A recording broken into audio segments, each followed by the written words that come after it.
She's driving me potty, as usual." "Ah." Nana gave an understanding nod. "There's nothing you can tell me about our Angie that will surprise me.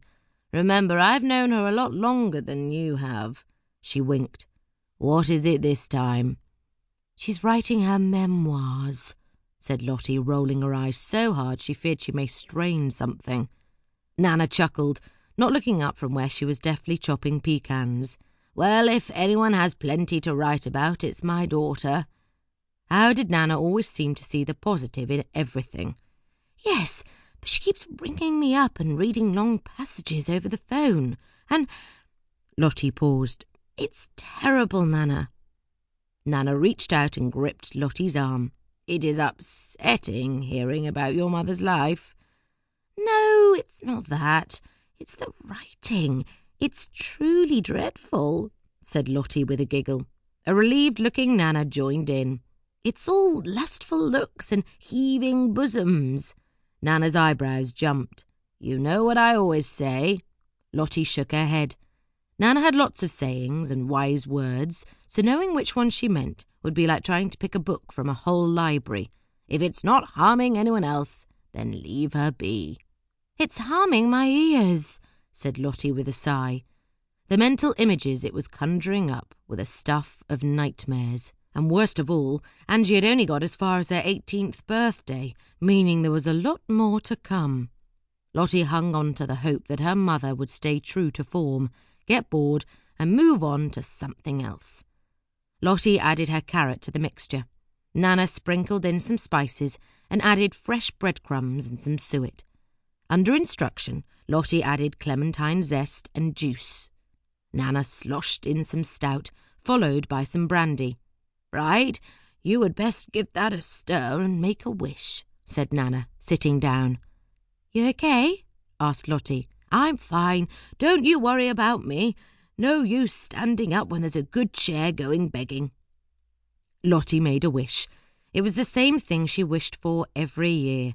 Even though she knew it was pointless, she put the bowl on Nana's lap. "You need to make a wish too." Nana's eyes sparkled. "I wish for a big family Christmas," she said with a chuckle. "But we do that every year." "I know. So every year my wish comes true."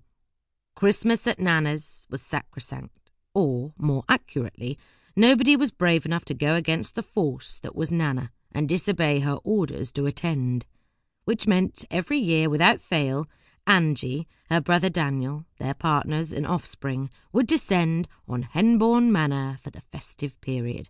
It was an annual pilgrimage to Nana's, and Lottie loved it. Once the mixture was safely decanted into the traditional pudding bowl, Nana showed Lottie how to cover it with parchment and wrap it in kitchen foil, her old fingers working quickly to tie it with string, knotting together a makeshift handle to lift the pudding in and out of the boiling water. When it was safely bubbling away, Lottie began tidying up. "I can't wait for Christmas," said Lottie, thinking out loud.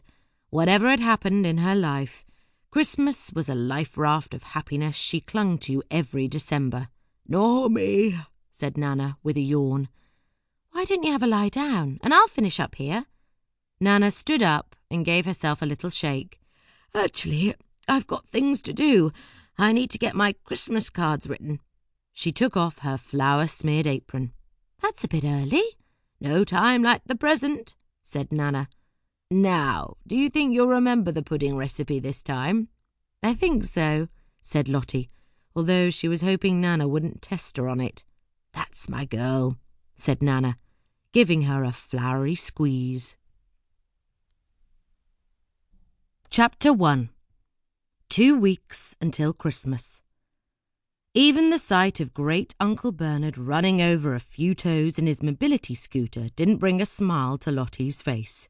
She looked about her.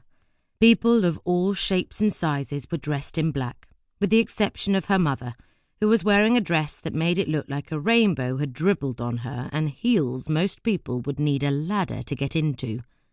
The atmosphere seemed quite jolly for a wake. The small village pub was rammed, and in contrast to the mourners, was decorated for Christmas. Fairy lights were twinkling happily overhead, and the tinsel shimmied with the heat from the open fire.